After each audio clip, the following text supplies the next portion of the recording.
સુરેન્દ્રનગર જિલ્લાના ચોટીલા પ્રાંતમાં વિભાગીય પ્રાંત એચ.ટી. મકવાણા અને તેમની ટીમ દ્વારા કરવામાં આવેલી રેડમાં એલપીજી ગેસ રિફિલિંગનું મોટું કૌભાંડ ઝડપાયું. તપાસમાં ખુલ્યું કે રહેણાંક મકાનમાં એલપીજી સિલિન્ડર તોડી ગેરકાયદેસર રિફિલિંગ કરવામાં આવતું હતું, જેમાં પીએસઓ લાયસન્સની કોઈ જ વ્યવસ્થા નહોતી.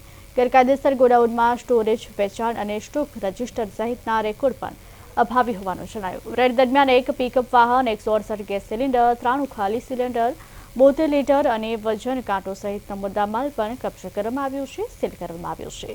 રિફિલિંગ કરતા આરોપીઓ સામે કાયદેસરની કાર્યવાહી હાથ ધરવામાં આવી છે. આ કૌભાંડથી જોખમી પરિસ્થિતિ અને આર્થિક નુકસાનની આશંકા વ્યક્ત થઈ છે. વિભાગીય અધિકારીઓ દ્વારા કેસની વધુ તપાસ કરાઈ રહી છે.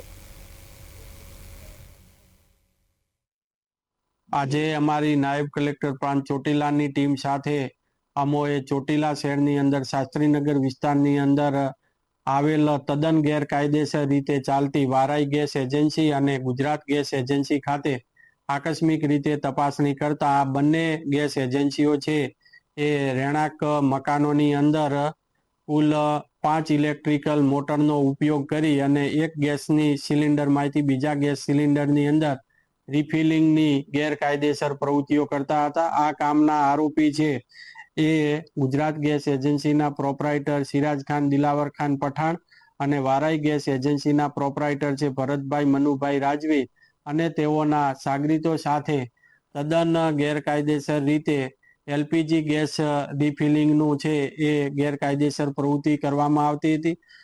આ ગેરકાયદેસર પ્રવૃત્તિ એટલી બધી જોખમી હતી કે તેઓના જીવના જોખમ અને આજુબાજુના રહેણાંક વિસ્તારના લોકોને જીવના જોખમમાં મૂકી અને આ ગેરકાયદેસર પ્રવૃત્તિ કરવામાં આવતી હતી અને સ્થળ ઉપરથી 1545 ગેસ સિલિન્ડરના તૂટેલા સીલ કવર પણ જપ્ત કરવામાં આવેલ છે.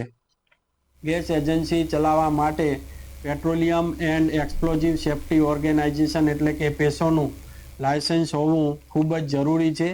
એ સિવાય છે એ ગેસ એજન્સી ચલાવી શકાય નહીં.